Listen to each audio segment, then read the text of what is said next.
Dribbling is one of the skills you learn early on and then work to perfect over time and can still find yourself learning more and more even at the highest ranks.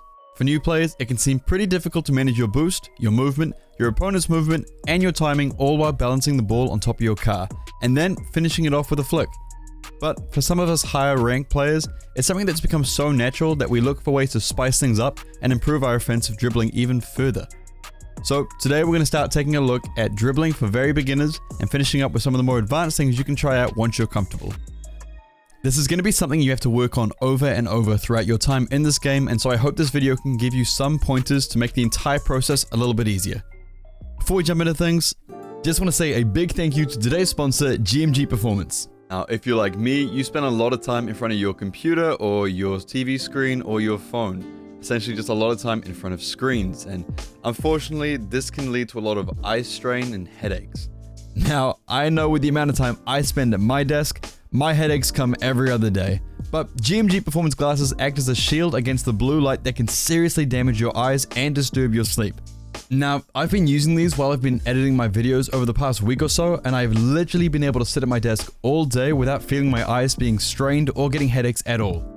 If you're having difficulty with concentration or strain while spending time near a screen, click the link in the description and get a 40% discount on your purchase, but this offer only lasts until the 1st of November, so you have to be in quick to give your eyes the much needed rest they deserve and the protection they need.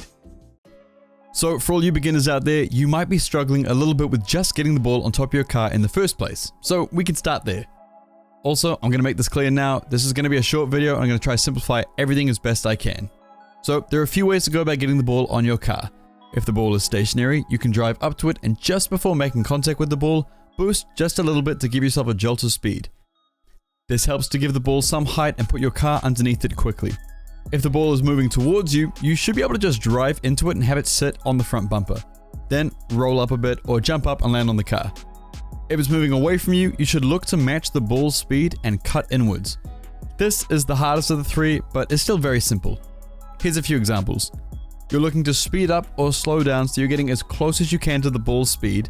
Then, while next to it, cut inwards to have the ball bounce and land on top of your car. This will be the one you'll be doing most in-game, and so I suggest putting in a decent amount of time into training. So, now the ball is on top of your car, what do? Well, naturally you're going to want to drive as fast as you can and try and score, but this doesn't really work. If you suddenly boost down the field without properly balancing the ball, it's just going to fly backwards off your car. When balancing the ball, you want to try have it sit on the front windshield. This gives you the opportunity to speed up and slow down without having to worry about it flying off the back end. When you're first learning, I suggest you go to this training pack here, which is linked in the description. In the first shot of this pack, the ball will land just in front of your car. Position yourself underneath and just focus on driving straight to the goal. Don't worry about moving left or right, you just want to drive straight from one side of the field to the other. Don't rush, just get there at your own pace. Do this over and over until you start to understand the kind of speed you need to move at as a beginner. Small tip on the side, try not to brake too much, just let go of acceleration. Braking halts your car very quickly and will often send the ball in front of you instead of just keeping it on top of your car. So once you've gone over this a few times, you're going to want to try it without boost. The key is to not hold accelerate the entire time, but to feather the throttle. You're not trying to get there quickly, you're just trying to learn how your car moves without boost while dribbling. After this, try only boost and no acceleration. Same again, it's not about speed, it's about control. After going over both these a few times, you want to start moving your car around other than just forwards. This is the hard part and takes a lot of practice. The best way to go about learning this is to move at a medium speed. Moving too slow will cause it to bobble off the edge, and moving too fast will fling it to one of the sides. Move around the field at a casual pace and try to keep the ball as centered as possible towards the front end of your car. Unfortunately, like most things in this game, it comes down to time and having a feel for the movement. You'll need to practice a decent amount so that you get used to which movements you have to use to counteract the ball falling. So, while these are the very basics of dribbling, they will take some time for you. Moving on to the next step, which is when you're comfortable with dribbling, I want to cover quickly just catching or trapping the ball. Here's the training pack, once again linked in the description. Trapping the ball is a very useful skill to learn as it eliminates all the time you spend trying to collect the ball on the ground and get it on top of your car. In short, the easiest way to trap the ball is to watch the white outline on the ground and put yourself very slightly behind the center so that it lands slightly forward on your car on the same spot we've just been talking about. This helps to stop it from completely hitting flat on the roof and bouncing straight back up again. It is also a little easier if you start moving as the ball connects with your car, as it helps to absorb the impact a little bit. Each bounce is going to be a little different, but this is something you can sit in training packs and train over and over again very easily. So, once you're comfortable dribbling, you want to work on being able to keep the ball on your car for about 30 seconds in free play. After this though, you want to work on dribbling with speed. A fast dribble is crucial for 1v1 matches and counter plays in 2s. Being able to control the ball with speed makes you very deadly on offense and can often put you in a 1v1 situation where you just need to land a good flick in order to score. You can do this in either training packs or in free play, but the main thing to remember is to not hold down boost, just feather it and get progressively faster and faster. After this, I would normally tell you to focus flicks, but I will not be covering them in this video as I have covered them in depth in my 100 hours of flicks video, which I will link in the description. So now we take a look at some of the more advanced stuff before wrapping up. Something I do want to say really quick though is that drift dribbling is something I'm not quite sure how to teach. Like, I can only do it because I kept doing it over and over. I think that this one is one of the ones where it's purely a feel thing. Anyway, bounce dribbles are some of the hardest shots to defend in the game. Bounce dribbling is what you see here on the screen.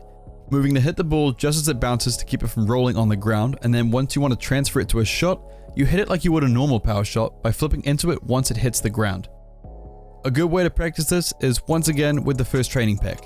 You have the whole length of the field to work with, changing sides, moving back and forth, trying to keep the ball bouncing. It also works much better if you take the ball to one of the sides and then cut inwards to hit it, as trying to do this in a straight line can make your shot really difficult and with barely any power. Another small drill you can do is to go into free play and try to get one touch, then let it bounce as many times as you can. If you can, try to push yourself to keep going over this drill until you can comfortably get close to 10. Then pick up the speed as you move your way around the field. Once again, not something for those of you who've just started learning dribbling, but it's something you can look forward to learning further down the track. Lastly, I want to cover wave dash dribbles.